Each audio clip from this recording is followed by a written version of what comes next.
We are live. Good evening, everyone, from the First Spiritualist Church of Alabama. This is a new venture. It's not a really, it's something that had been working toward a long time. And I guess I know I had an epiphany over a lengthy period of time. It wasn't an instantaneous thing. I think Catherine's pretty much right there with me on this. We're there. And so our live streams are going to be in regards to Catherine. Tonight we're talking about grief and the wind phone. Can Okay. you can you tell everyone what the wind phone is? It's a phone where you talk to your deceased loved ones. Um, it started out in Japan. There was a guy, they had, when they had the Fukushima thing, Mm-hmm. the earthquake, and then the nuclear thing, and it cost a lot of lives. He lost his son in that event. And as a grieving thing, he decided to build what is now known, technically, he called it Phone of the Wind. And it's the phone is not connected to anything. There's not a dial tone. You're not actually dialing any number. But in our society, we are used to connecting to our loved ones via a telephone. We have busy lives, and you go this way, I go that way, go to work, go to school, whatever. And a lot of times, our connection with our loved ones is via a telephone. So he installed a little phone booth out in the middle of someplace in Japan, and put a phone in it for the purpose of going there, and he picks up the receiver and he has a private conversation with his deceased son. Now, that's not suggesting that he hears his son's voice, but through that holding the phone, through that activity, you can it helps in the grieving process because you feel like you're connecting.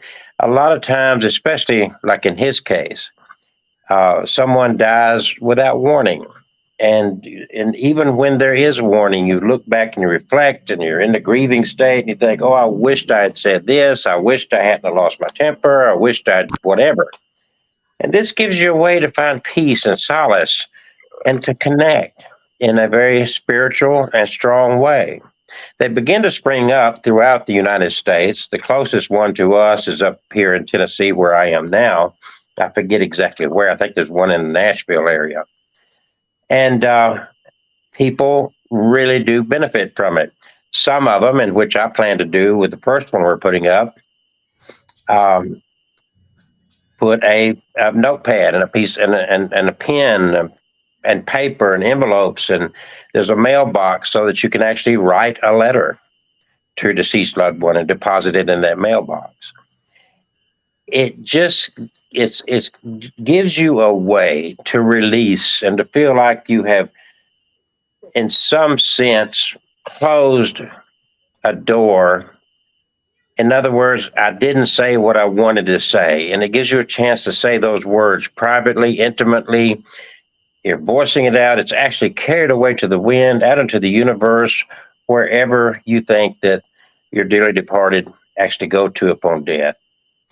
So that's basically, in brevity, my definition of what's a wind phone, a phone of the wind. And it started in Japan. It slowly caught on around the world. I don't know of any in Alabama, but we are, through our spiritualist church here, going to do that. We're also going to do readings. And I'm going to demonstrate, Catherine may know, but to way to do this without anybody actually responding to us, there's a way to do readings, and just anybody listening could connect to it. And we're gonna do that in just a few minutes. I am up in Tennessee now, and let me get something here, and I'll be right back. This And all has to do with our. I'm sorry. I was gonna say, and I'm in Alabama. Yeah, she's still down at home, um, and I'm going to talk a little bit about everything that's going on. One second. Okay.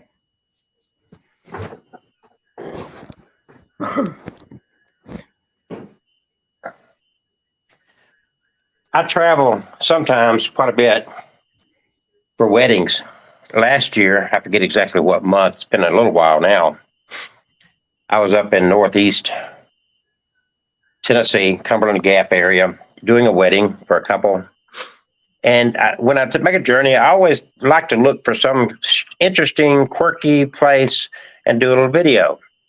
And I ran across what's called Houston's Mineral Water. And when I was younger, up through my 20s, probably early 30s, boy, I drank a lot of water. I'd go to a McDonald's. I say, I want a large cup of water. They say, we give you a small cup, but we can't give you a large cup. I said, I'll pay for it. Because that's how much I wanted water. Ice water was everything to me. I did not drink soda, rarely drank tea. The quality and taste of our water somewhere 30, 40 years ago, it started deteriorating, at least for me, it did.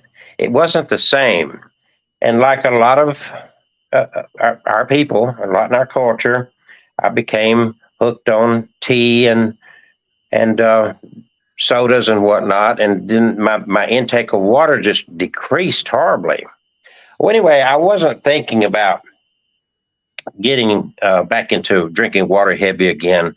But when I found out about this very interesting story about Houston's mineral water, and by the way, it does not come like this. I'll explain where this came from.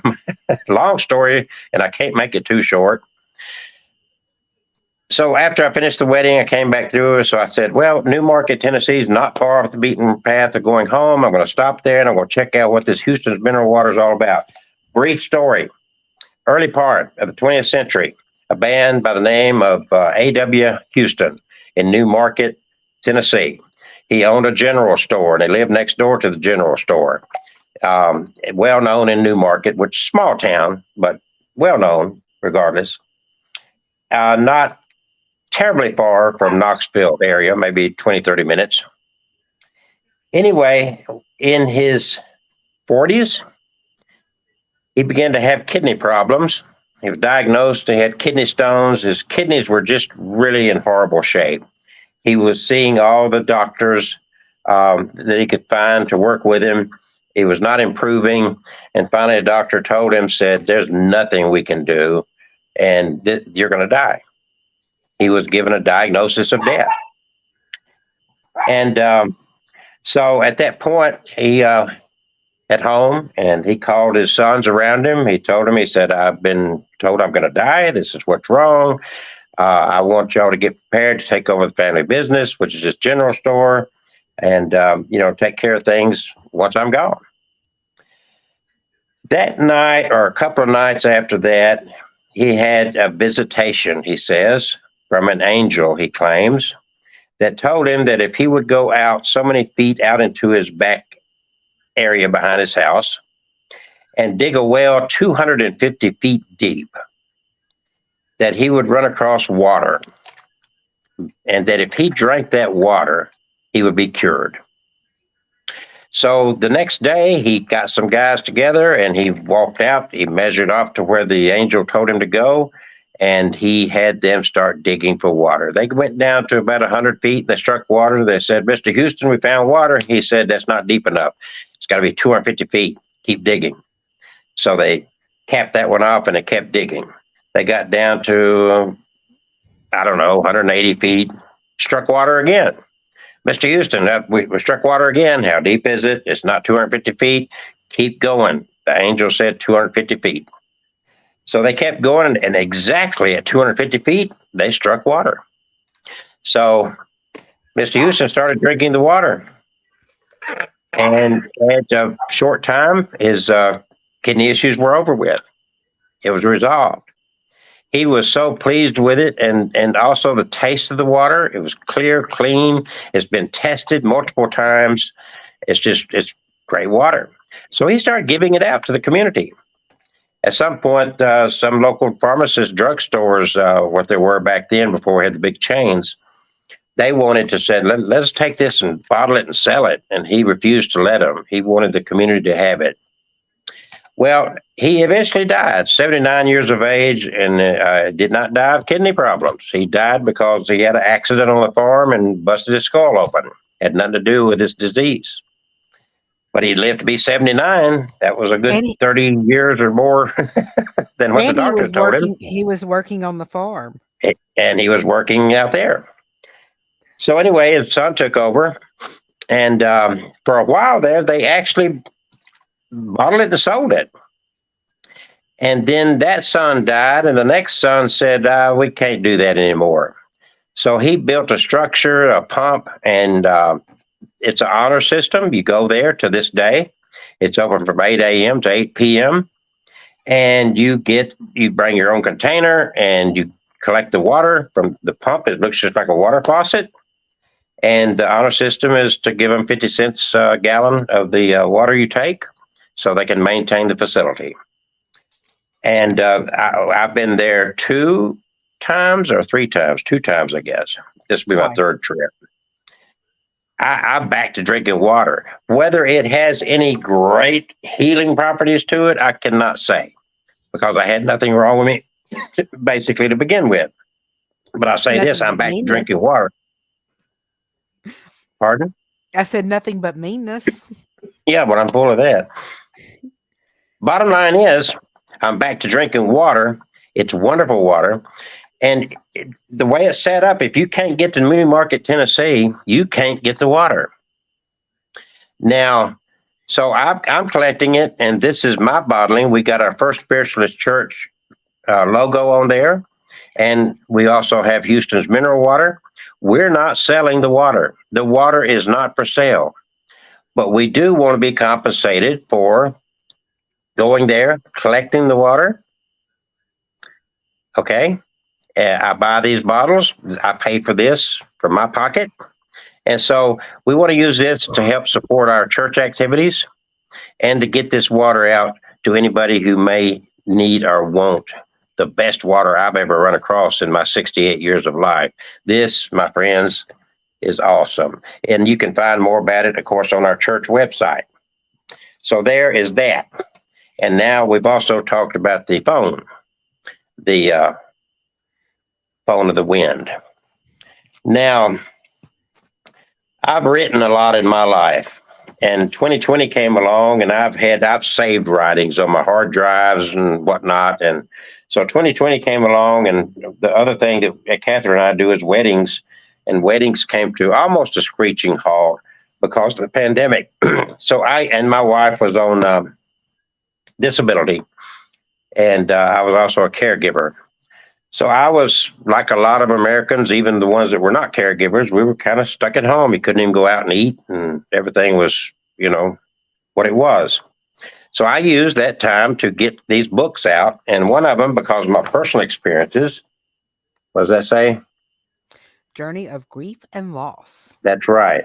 Because if anybody could write a book about that subject, it would have been me from just sheer experience in life. I have at 50 years of age, I lost the last of my biological family, my mother. My sister died. She was 7 years older than I. She died like 52 at her age. My father had died in 1984. My grandparents, my uncles, my aunts. I've got distant cousins out there. Everybody's gone.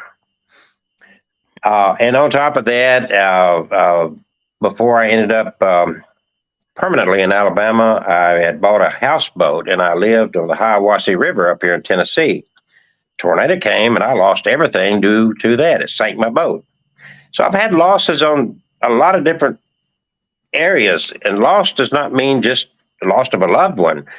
You lose a job. Some people are so attached to their vehicle that they will grieve the loss of a vehicle. There's so many ways that we suffer loss and we grieve. It hits everybody a little bit differently, even though we all grieve. And grieving is a very natural, and it is, in most forms of grieving, a very healthy thing. I've done a lot of TikToks explaining, and I'm just going to highlight a couple because there's so many different forms of grieving. There's anticipatory grief. There's complicated grief. I think I missed some here. I did, clearly. There's abbreviated grief. There's absent grief. There's, anticipatory, complicated. There's collective, there's cumulative, there's delayed, there's disenfranchised, there's distorted, exaggerated. And a couple of these forms are ones I hit on very quickly that can be very, very dangerous. Complicated grief is one of those. That is that complicated grief can lead to some great depressive situations and mental health issues. When grief continues what is past the normal grieving period, it becomes complicated grief or persistent complex bereavement disorder. They've always got to have these definitions here. Rather than being able to move on past the loss, you find yourself unable to return to your normal everyday life. That is a dangerous type. Anticipatory grief, of course, is when you, like with Linda, my late wife, you know it's going to happen. So a lot of times, and it ties in with others, I'm not going to go through all these right here. I'm going to pretty much stop that right there and go to another subject. But I'm tying this into what Catherine's going through right now. Her mother, and I was with her when her mother was diagnosed with the pancreatic cancer. That is a very horrible form of cancer. The survival rate is very small. And of course, clearly her mother's getting treatment and everything. And hopefully she's going to be in that percentage that kicks this thing. That's certainly what we hope for. And that's what Catherine is doing everything for. Catherine's going through a lot of grief. She has 2 or 3 of these forms of grief I just went through, and I'm not trying to pick on you, Catherine. I'm just saying that you can certainly talk from experience on this same subject. Therein lies the tools that we use, like the phone of the wind, to find ways to overcome this grief and help us go through the grieving period. One problem, and one that I recognize clearly, and a lot of people do, is that our friends and relatives don't know how to deal with a person that's grieving. They don't have a full understanding because we don't all grieve the same way. I have a tendency not to wear my grief on my sleeve. A lot of people think, well, your wife died and you just moved on real quick. It's like, oh, no, I think Catherine could tell you a little bit different story than that because she's very close to me. But from an outside appearance, people probably think I didn't grieve, but that's the difference. So no matter what stage or what form of grief you're experiencing, we all experience it in one form or another, and we all have a different, even though we all grieve, our approach to it is not all the same. So at the First Spiritualist Church of Alabama, we look for ways to help people to deal with the fact that we are mortal, we're going to die, we're going to lose people to death, we're going to suffer losses in our life. So that's what we look for. First of all, we believe in the continuity of life, meaning that life goes on after death in some form. I'm not going to get into tonight. I've already done it in earlier live streams that I put out by myself as to our view toward the basic Christian tenets of sin and those kind of things. So that's covered already. But that is the basis of everything here. And we also, of course, look for evidence. It's not just faith-based. I've always said that if your belief system requires faith, that means you can't prove it. So where we are is we can prove. And if you look back, and I'm not going to tell this story again, I don't think, but the story of this ring, if that don't give you some validation, I don't know what will. It's a strong story, isn't it, Catherine? It is. Makes me cry. Yeah. So there are things that, basic thing is this ring was brought back to me in a phenomenal way after my wife's death, after it had been disappeared for 7 years. And it was brought back to me on her birthday, no less. So that's the short version of that story. We are a religion that believes in evidence. If you go even through the Bible, interesting thing about the Bible, those stories in the Bible, there was evidence provided. God walked in the garden with Adam and Eve. They didn't have to rely on faith. Jesus performed miracles. They didn't have to rely on faith. When he was brought back to life, he raised from the dead. Thomas doubted that this because he didn't. This, you're not Jesus. You can't be. Jesus is dead. Jesus presented evidence. Okay, and then all of a sudden, here we are in our so-called modern times, and no evidence. And the churches want to frown on seeking that evidence. We don't. We seek the evidence. So I'm going to turn this over to Catherine. Catherine, I'll give you a brief demonstration as to the way that people do this without people responding to you. And Okay. you don't have to know that you're talking to anybody in particular, but you can do readings and communication with the dead. And it simply is, of course, you kind of get in your zone, right? I have to get in my zone. I'm working on it Okay, now. your face is chopped off there, baby. I You got know. that pretty face. Get it on your screen there. That beautiful, gorgeous, sexy face. And happy Valentine's Day, everybody. He's talking about sexy faces. So here we go. So let's do a performance, if you will, of a reading, our communication with spirit, as we call it. And I'll start this off, and Catherine will kind of take it from there because she's more in touch than I am. But I just want to show her a method. She's good at it.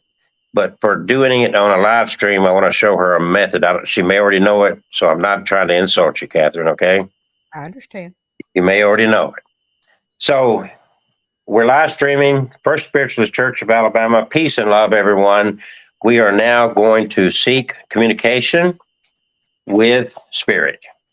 We call upon the spirit now, any spirits out there that wish to deliver a message or to let your loved ones know that you are okay, that you're maybe in a better place, to provide hope and healing because these were human grieving your loss. So if spirit can now step up and Edward's let here. us know. I'm sorry, Catherine. Edward's here and says that he is good, and there's a watch that somebody needs to take and take care of. I don't have no clue what you're saying. Spirit's here. Edward says there's a watch that somebody needs to take care of and make sure it's taken care of. Okay, That is so a this is message something that just came to you, that is a message from an Edward. and Edward's in the spirit realm. Correct. Okay, I'm trying to just you jumped in real quick, and I wasn't anticipating it. Sorry. I'm sorry. When it comes, that sometimes I just got to get it out. Okay, so then you understand how we're doing it. Yes. Absolutely. So you never know who's going to come in, and we just share what comes to us. And if anybody's listening, you have to comment and say, "Oh, that's pertaining to someone I know or something." So, Catherine, I'm going to let you run with that a moment. Can you? Yeah. Give me just a moment. Take your time, but don't force it. I've got a Rachel.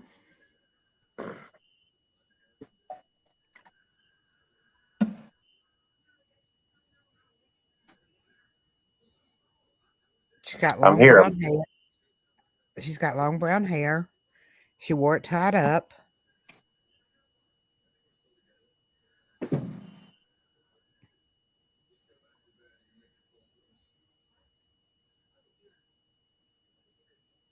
She's very feminine. She's showing me that. She likes flowers.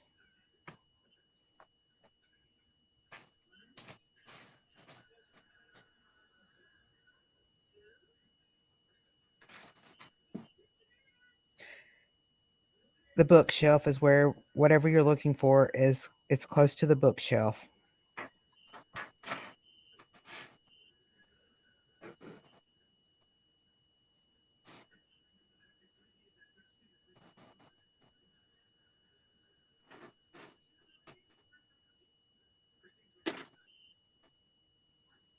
And James is her son.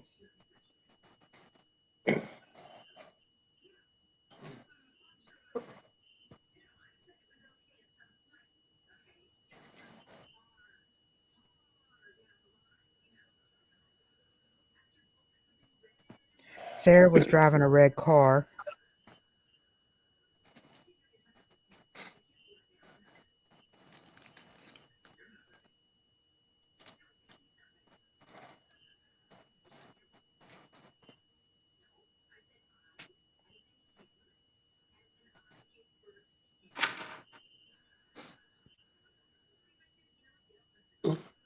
Okay, no blood and guts, please.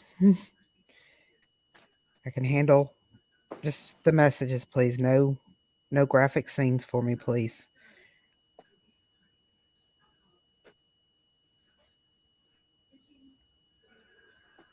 Somebody says they just want a Pepsi.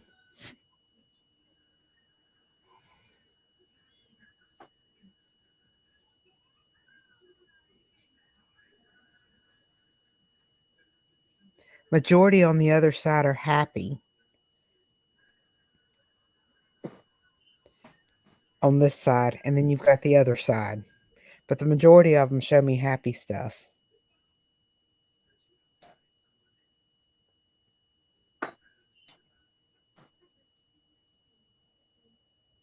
Somebody's showing me a tree.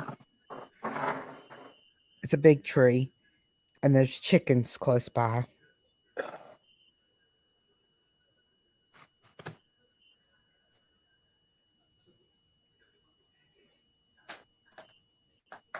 There's a little house, and there's an older lady sitting at a table, and she's reading the newspaper. And she's joking that she got it first. She got it before anybody else. For the newspaper? Yes, the newspaper.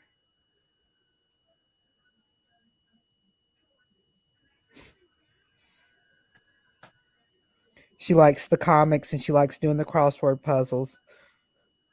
And she likes to hide the sports from her husband. Give a name of any sort?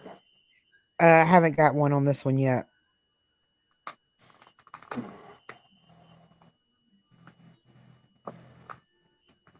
They don't always give me a name. They sometimes just show me little Can you pieces. describe any of them you describe physically? I've described a few physically tonight, or at least one.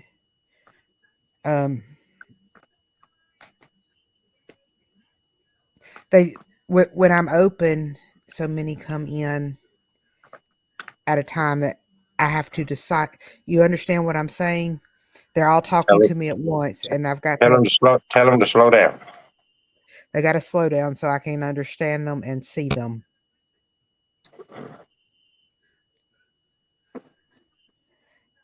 Okay, I've got about, I don't know, this is an old black and white that I'm seeing right now. I'm seeing 6 guys leaned against a car. I don't know years of cars, so I can't tell you what years, 56, 57-ish. Something like that, maybe. They're all smoking a cigarette, and they've got some kind of drink in their hand. They're wearing blue jeans. They've got a t-shirt on, and some of them have like a, it's not a dress shirt, but it's a button-down shirt. Because it's not like what I would consider a dressy shirt. And one of them's got an apple. And one of them's got a pack of cigarettes in his front pocket, his breast pocket.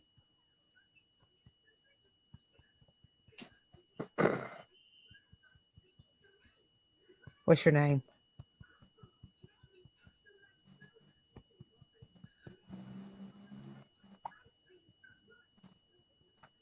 Do you happen to have this on Abnormal Alabama?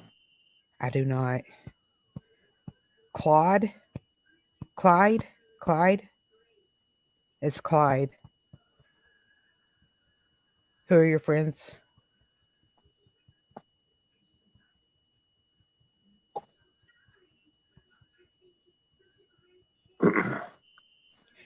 Rick is one of them.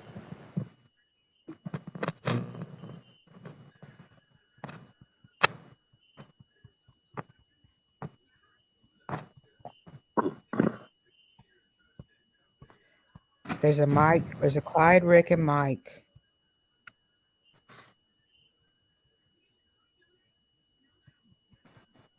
One of them's name is Sonny. Sonny. Not Sunny. Sonny. Sonny. He said he's not a girl. He's not female. He had to make sure that I got the spelling of his name correct. Sonny. That's very important to him.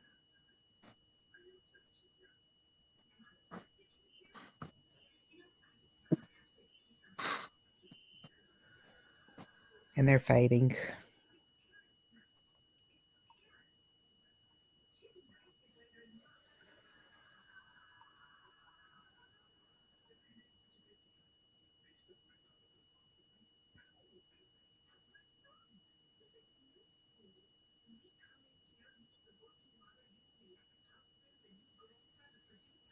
There's an Eric out there, and his grandmother's coming through.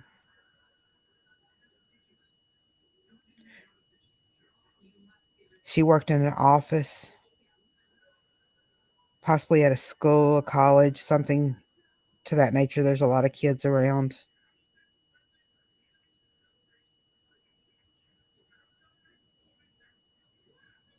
She's proud of you.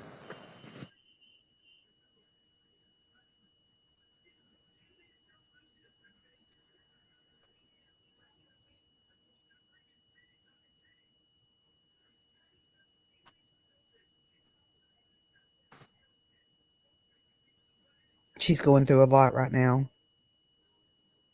She's showing me little things. A red tricycle.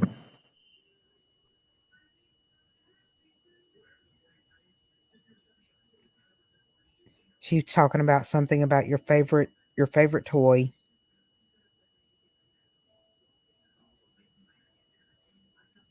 Oh.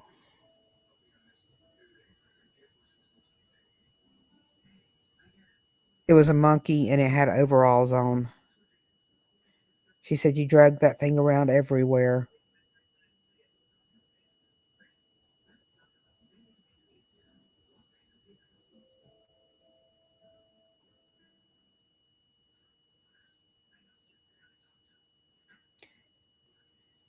Guys, I only speak English, okay?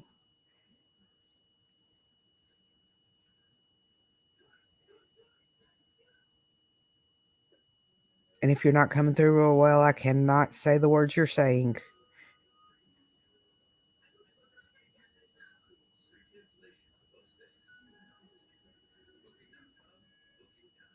Keep seeing 3 circles. What do the circles mean? There's 3 of them. That one's just drawing me.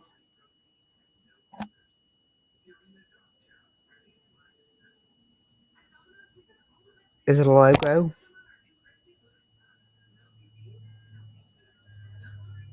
It's almost like you know how the Olympic circles are together, but it's just 3. And it's like 2 on the bottom and 1 at the top. I don't know if that has any meaning to anyone.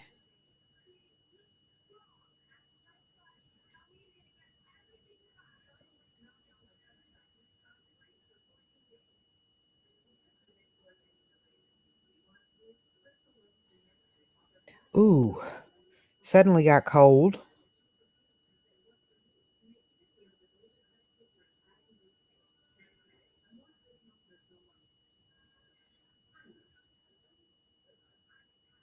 This is a drowning.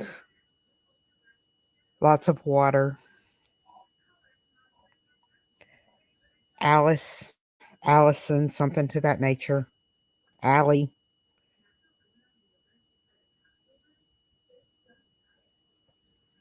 An argument.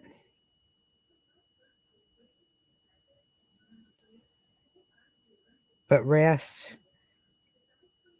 because they are at peace. They want to make sure that you know they are good. They are at peace. They are resting. They are happy. And they want you to live out the rest of your life happy. Stop fretting over that.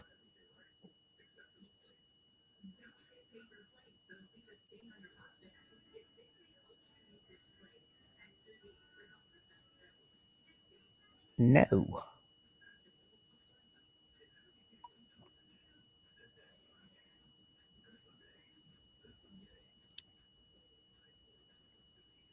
Janelle says she loves you. Someone has just been diagnosed or just learned they've got some kind of heart disease, and their grandmother, I think it is, when she was alive, was a nurse, and she's wanting to let them know that they're going to be okay, that they're not going to be leaving this physical plane anytime soon, and that the best thing they can do for themselves is to relax and trust the doctors and do what they're told to do, and they got a lot more years to go, but they've got to cooperate with what the physicians are telling them to do. So, of course, it's a blood or heart thing, but the grandmother, I think it is. I don't think it's an aunt. I think it's a grandmother that worked in a hospital. I think she was a nurse, a RN, and that's kind of what I'm getting. So whoever that relates to, I hope it's of help. Put the cigarettes down.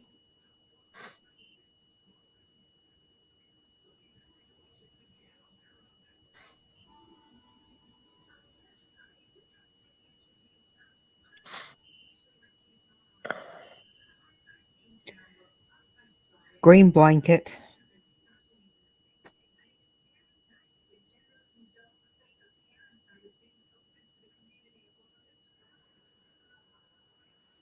I'm seeing a very dark green blanket, it's not a grass green.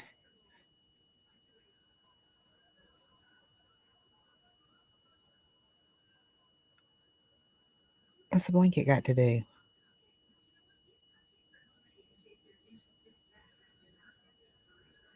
This one's slow, y'all. Hold on. They're explaining a lot.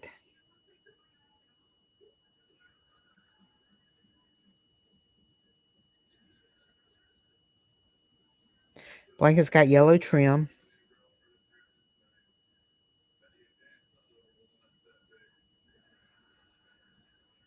Person likes to skate, like roller skate.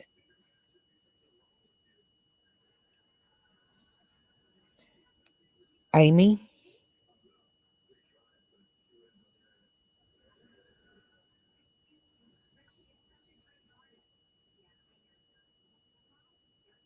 Love to go roller skating. And talking about this green blanket.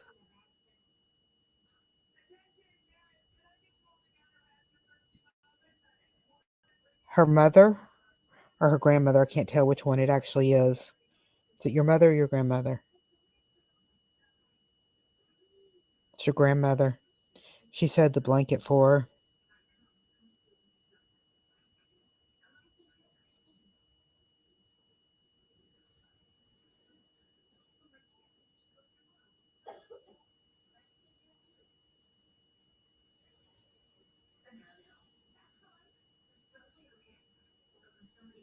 Have a nice bike. Like a pedal bike. Got a banana seat.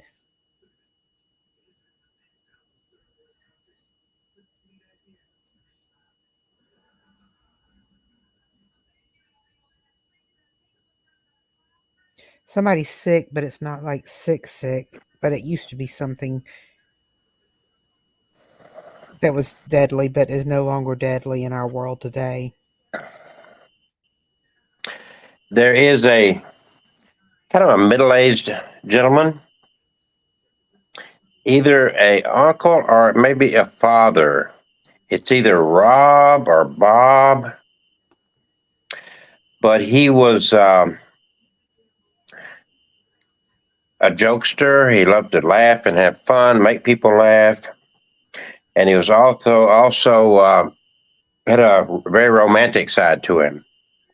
And he's coming through very strongly to me because he says it's important because it's Valentine's Day, and that was always a big day that he would come home with, and actually did a lot of interesting things throughout the day. I don't know if it's texting or sending messages or voicemails, but little love notes of some sort. And then at the end of the day, he had would always have some special evening planned out. And he left too young and suddenly, and he wanted to reach out and let it be known that he's still thinking of you, that he's sending out his Valentine's love to you on this date now, and just go and retrieve the little mementos you've got from that earlier time and hold them close to you tonight. He wants to see you do that.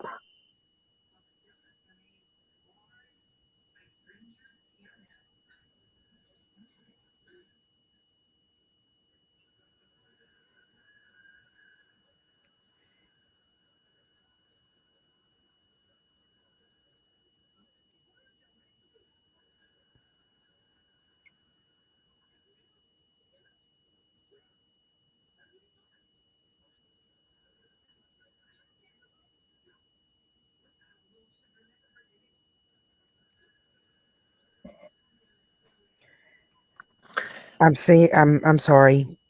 It was they're playing me. This person's playing me Johnny Cash, and Burning Ring of Fire. This is this person's most favorite song. And D is what the name starts with. I'm trying to get the rest of it. They called this person Diamond.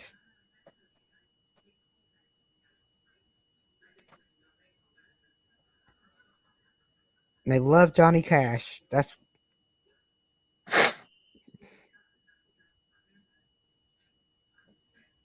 But they said things are good. Diamond. Do you have something to say, Dr. K? Yeah, I kind of lost it. Yeah, it's kind of. I don't know if it's going to come back to me or not. Yes. I'm sorry. Spirit, if you were with Dr. Graham and he can't get back to him, can you get to me? Someone's mother, not real old, but not young, beyond middle age when she passed.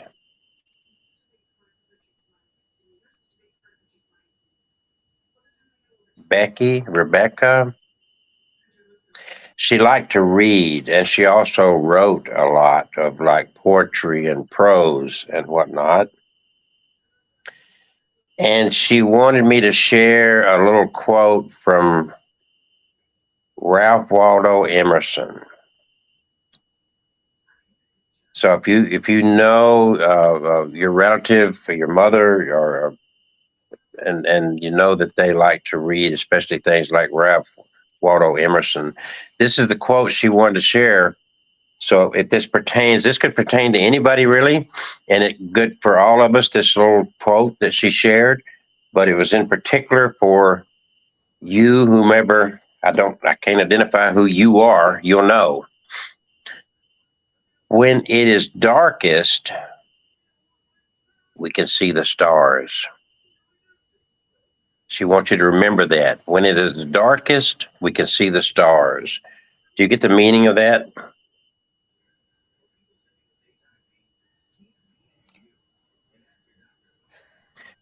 Don't be Wally? overwhelmed by the darkness. You look up and see the stars. The darkness reveals the stars, would be another way of putting that. And what Spirit is doing now to anyone that comfort and that knowledge of the continuity of life, that this is not it. This is not all there is. Your energy goes on. Okay, I've got a Wallace, I've got Mardi Gras beads, and I've got It's Just a House, Move On. Home's carried in your heart. Move on.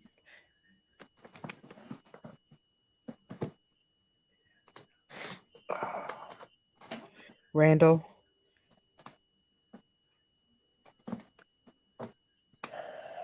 You can pull through it.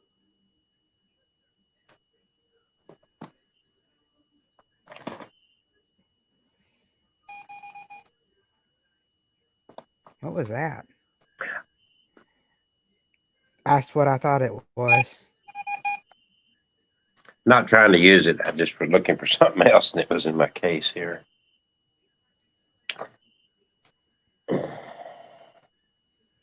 I'd like to take a second and talk about these kind of instruments that really they're not necessary at all, as you can see from what's happening here tonight.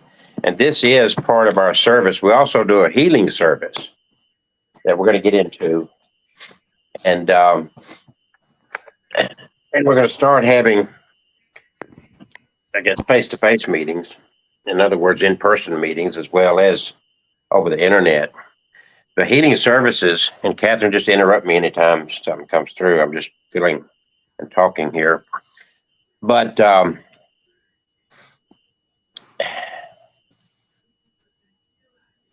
when you are, some of us are healers. Some of us have been trained. Some of us are natural healers.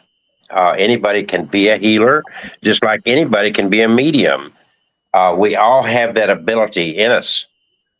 Unfortunately, through culture, a lot of religious culture has tainted the positivity of such activities.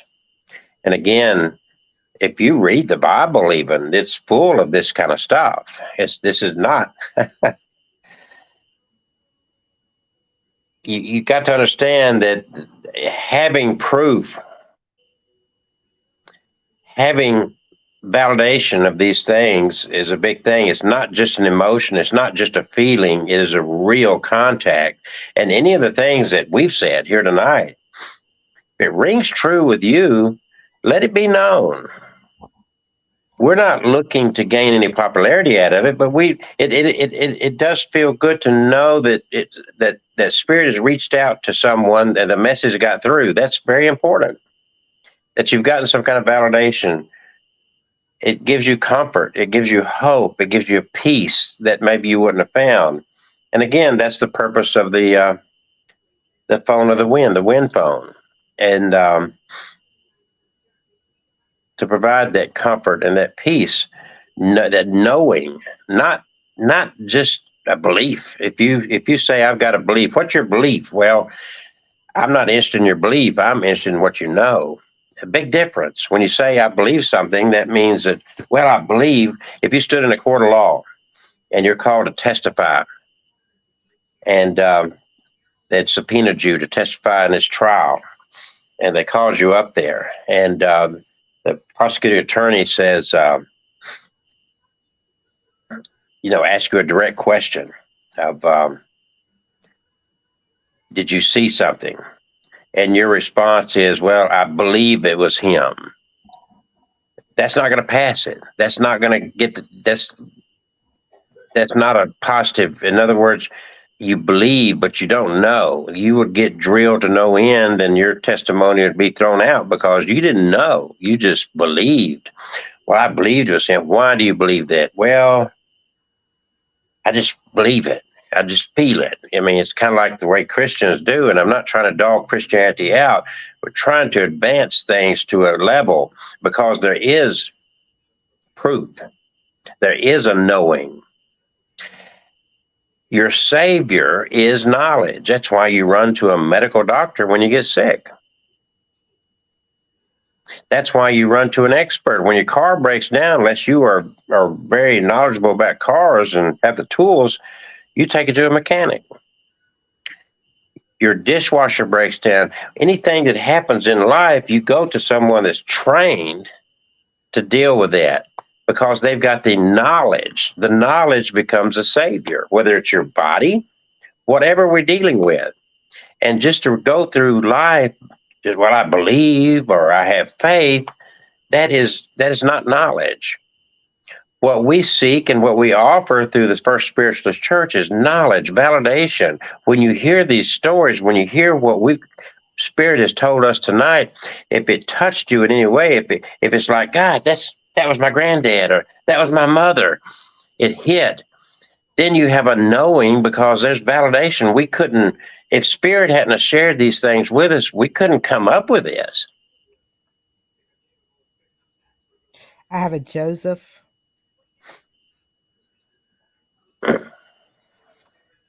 They're talking about their Pomeranian.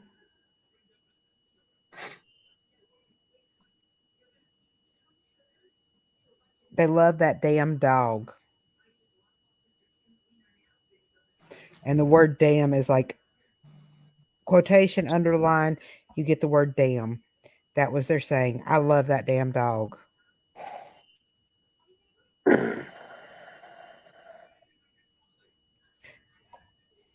I think that's enough to keep them happy.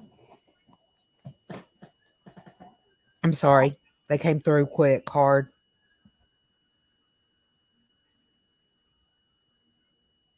Can you continue on?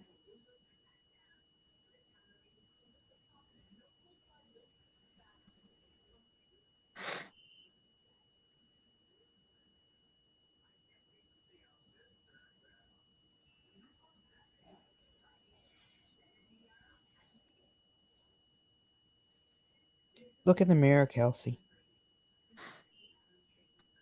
What Is there a mirror? mirror in there? Oh, There's yeah. a mirror. Well, yeah. I'm looking at it on the screen here.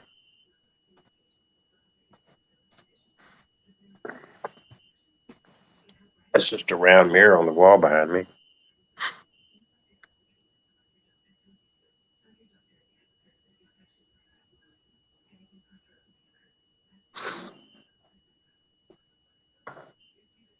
There's about 8 more. Have a Wendell.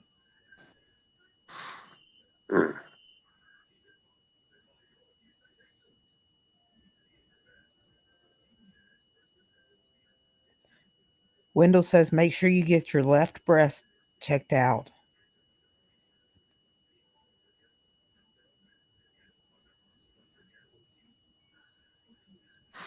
They're holding their heart and their chest, but they're telling you to get and it's Wendell, and they're saying get your heart, your breast, something to that nature in that area, left side. So it could be heart or it could just be the breast. Make sure you get that checked out. It's very important that you do that.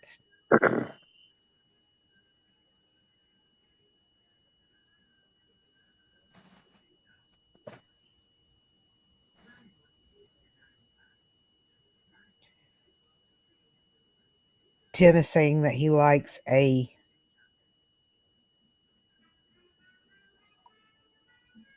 a helicopter, it looks like.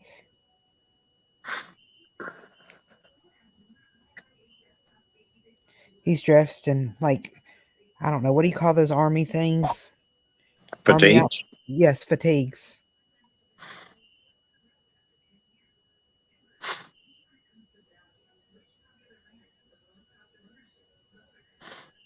Okay, he's climbing up into the helicopter.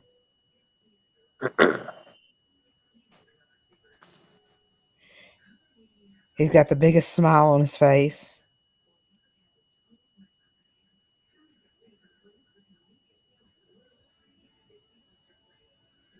Tim and flying. That was his passion. But not an airplane. He doesn't like airplanes. He likes the helicopters.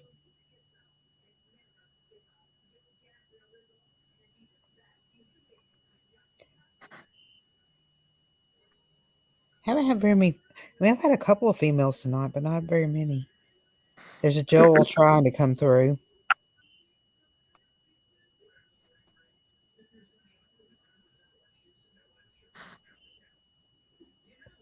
It's either Joey, Joel, something to that nature. Something about a trampoline.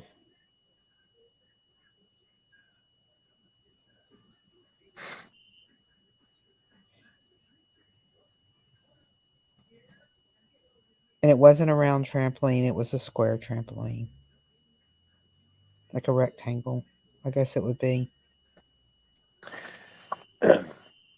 What I hope a lot of people getting out of this, and I hope something that's coming through is proving to be a benefit to someone who may be listening now or may listen in the future.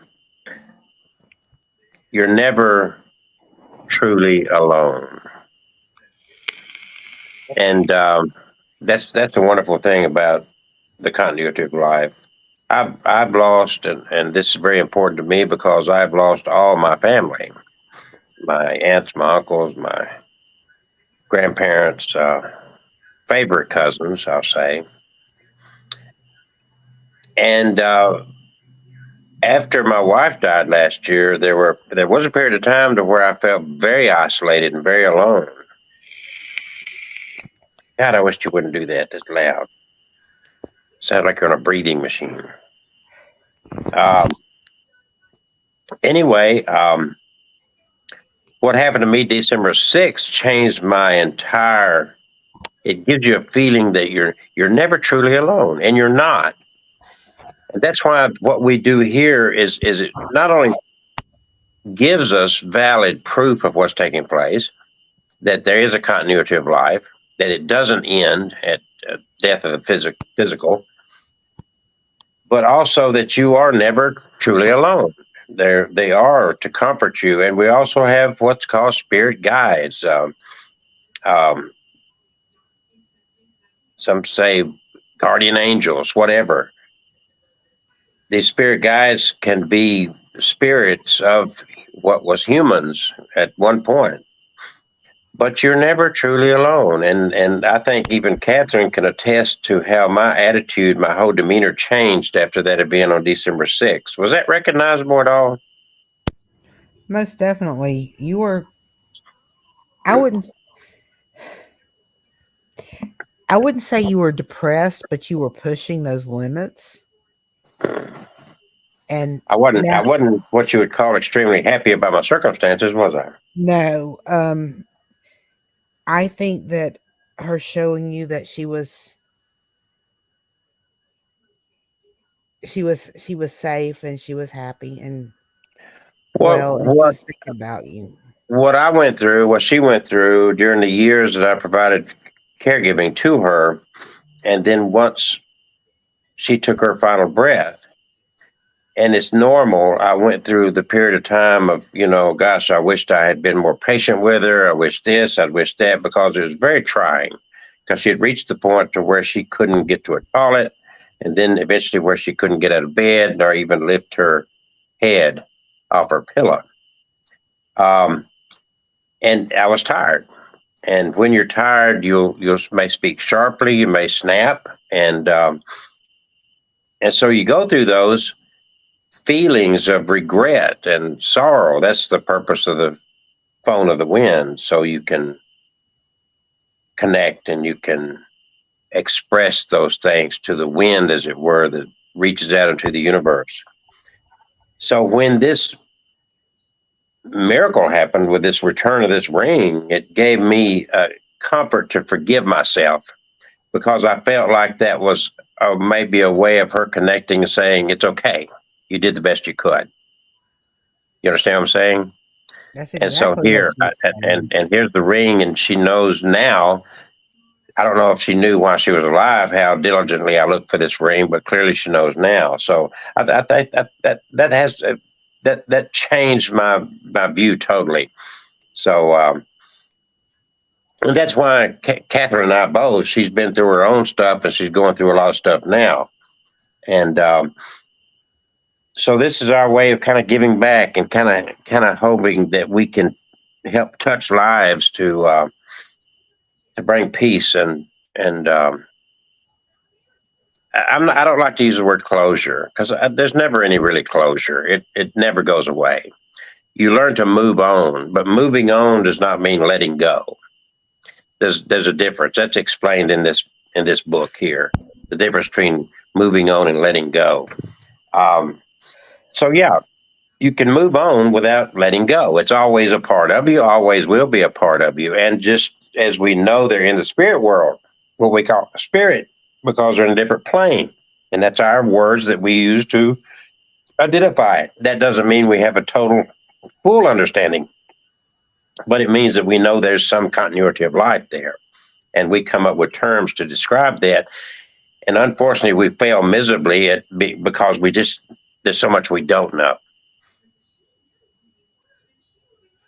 But this is our purpose, the rest of my life anyway, that I'm dedicate to try to reach out to people that have suffered loss and who grieve, and to make sure that yes, you need to move on. The one blessing I had from my family, the ones that knew they were dying, knew that they were closing into the end of this life, transitioning to death, they each individually told me not to waste a lot of time grieving over them, mourning over them, because I was going to join them soon enough.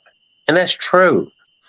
I like to use the expression that I used to be a stud muffin, now I'm a dud muffin. I never thought I'd last this long. Huh? That's something your mama came through for a moment.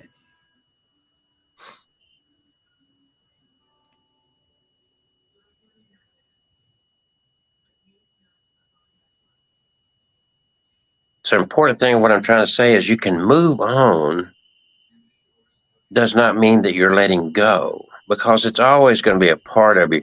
There's always going to be triggers in your life. And I had to move away from Nashville because everywhere I went, not everywhere, but there were so many places I'd go to that was like, oh, that's where we used to do this. Oh, that's where we used to do that. And drive past a place and it could be a trigger for me to effectively move on. I didn't let go. It's still a part of me. It's still a conscious thought of my loved ones and the lives and the missing and the void. But I'm able to move on. I'm able to carry that with me and move on. And because knowing that my life's going to end too. Grabbing a hold of that and just embracing the fact that this is all temporary anyway. And so I carry that with me. I carry that loss with me. I carry that void with me. But I still move on. Moving on means that I get the fullness of my life here on this plane now. I don't waste this opportunity. And this is what I encourage people, even like what Catherine's going through, is like, don't waste these moments. They're very important. You'll never get them back. And that doesn't mean you don't grieve. That doesn't mean the void's not there. It simply means that you stand up and you say, I've got this day. I recognize death. I recognize what death is. If I'm going to enjoy this physical plane, I've got to get with it. I got to do it now because my end could come. And it's going to come. You just don't know when. So dealing with what we're dealing with here and letting spirit communicate with us and sharing these messages can be a positive thing to let you find the comfort you can, the best you can, to know that even though that void in a physical sense is real, it's filled by the fact, that void is filled by the fact that you know of the continuity of life and that they're continuing on and that they have reached out to you tonight in what Catherine's been saying and the few that I've shared. And that gives you the ability to say, well, that void's still there. I still hurt. I still miss him, but now I can move on. Now I can get up and I can go on a fishing trip. I can go on a boating trip. I can take the cruise to Alaska. I can get up and I can work my job. I can get through life. And that's important. That's very important, because this time is slipping away for all of us. Each and every one of us, this time is slipping away. Everything that Catherine and I have done tonight, it's already history. That quick, it's already history. Can't change it. It's done.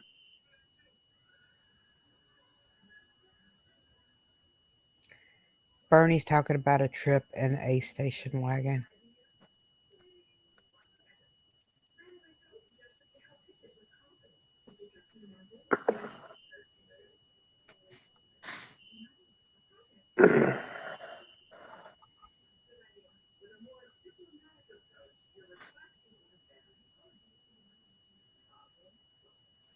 There's a Zeke or a Zach. Zeke or a Zach. And he loved flying. He flew small planes. And you weren't so hyped up on that, but that was his life. He really enjoyed that.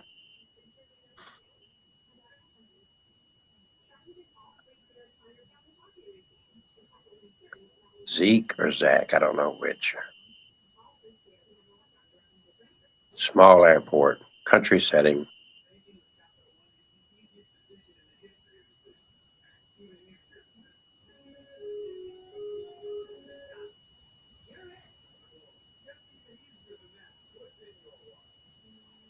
We've been at this a little over an hour. Where do you fit? Are you okay? You want to draw to an end tonight? Are you tired? I'm very tired. I've been going since the wee hour. Well, not the wee hours, but yeah, since right before daylight. You want to continue on? You don't have to have me. I can listen. No, I'm gonna go and I'm gonna go on and get all my chores done, and I'm gonna hit the hay. Okay. We want to do this on a regular basis. Now, I also want to do healing sessions, if we could. I don't know if you're up to that or not. I can, yeah. And as we do this, we'll grow. You know what I'm saying? Right, correct. And so that's what it's all about. In any of the places we've shared this, if you can comment, if there's anything that touched home with you, we'd certainly like to know. Not that we're looking for some great credit or anything. It's all to do with spirit. But it's comforting to us to know that what we're doing to reach out to spirit is having a good effect. That's very important to us. That's the reason we do this. It's not because we're trying to make a name. We're certainly not charging for this. This is not what it's not a monetary thing. This is our religion. It is our philosophy. It is our science. It's not just a belief. It's our knowing. And Angela. I don't like to call it a belief. What? Angela in a leather jacket. So when you said that, I'm thinking of 70s. Just when you said Angela and that, I just immediately thought something in the 70s. Late 70s, early 80s. Because I see kind of a female's typical kind of a dirty blonde hair done up in what you wore commonly in those days.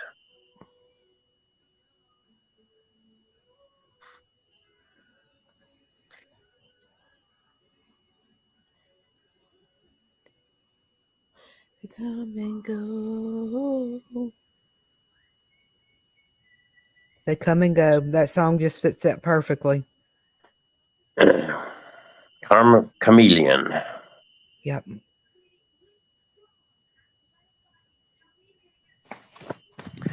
Life is a I'm sorry. Wise, W-I-S-E. Okay. I'm going to share this one. I'm going to share this one thought, and I've got to sign off. I know. I'm getting tired too. Yeah. life is a process of accumulating losses. That's just part of life. How we choose or how we integrate or ignore or process or push away these losses of everything from jobs, friendships, relationships, health, anything that matters to us, we start creating a pattern. It's human nature to form deep connections with, of course, other people, with animals, places, and things. The things that you love provide you with an immense amount of joy and even give you a newfound purpose in your own life. What we know, what we have learned through this practice of spiritualism, is that purpose in your life does not go away with your losses. And if handled properly with what we're doing in our religion,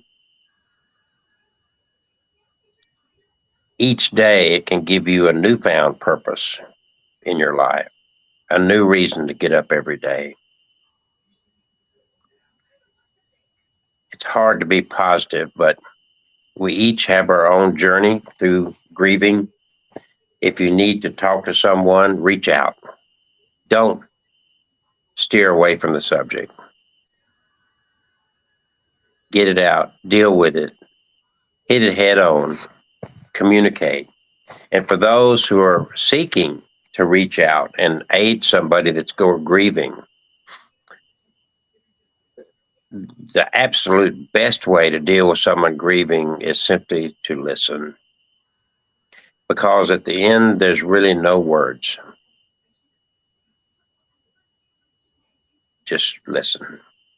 And then in those quiet moments, it's when spirit will come through and the comfort will come from the very ones that you're mourning. First Spiritualist Church of Alabama, what's the website? FSCOFA.org.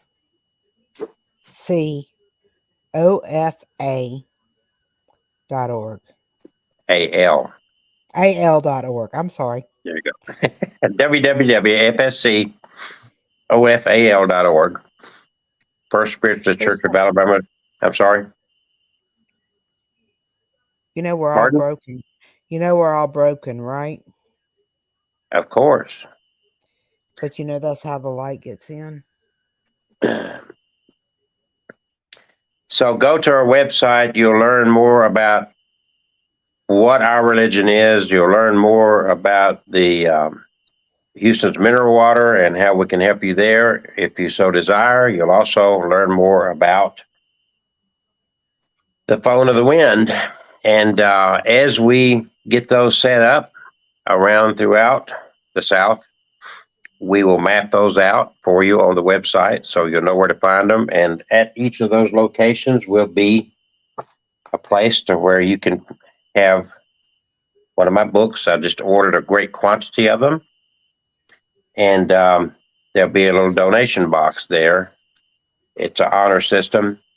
And we appreciate your helping us to do what we're doing here. Like I said, I have suffered great loss in my life, and I'm so motivated for this. It's my driving force in life right now. Catherine, I enjoyed this. I did enjoy this too. I needed this. So we're going to do it again and again and again and again for the rest of my eternity.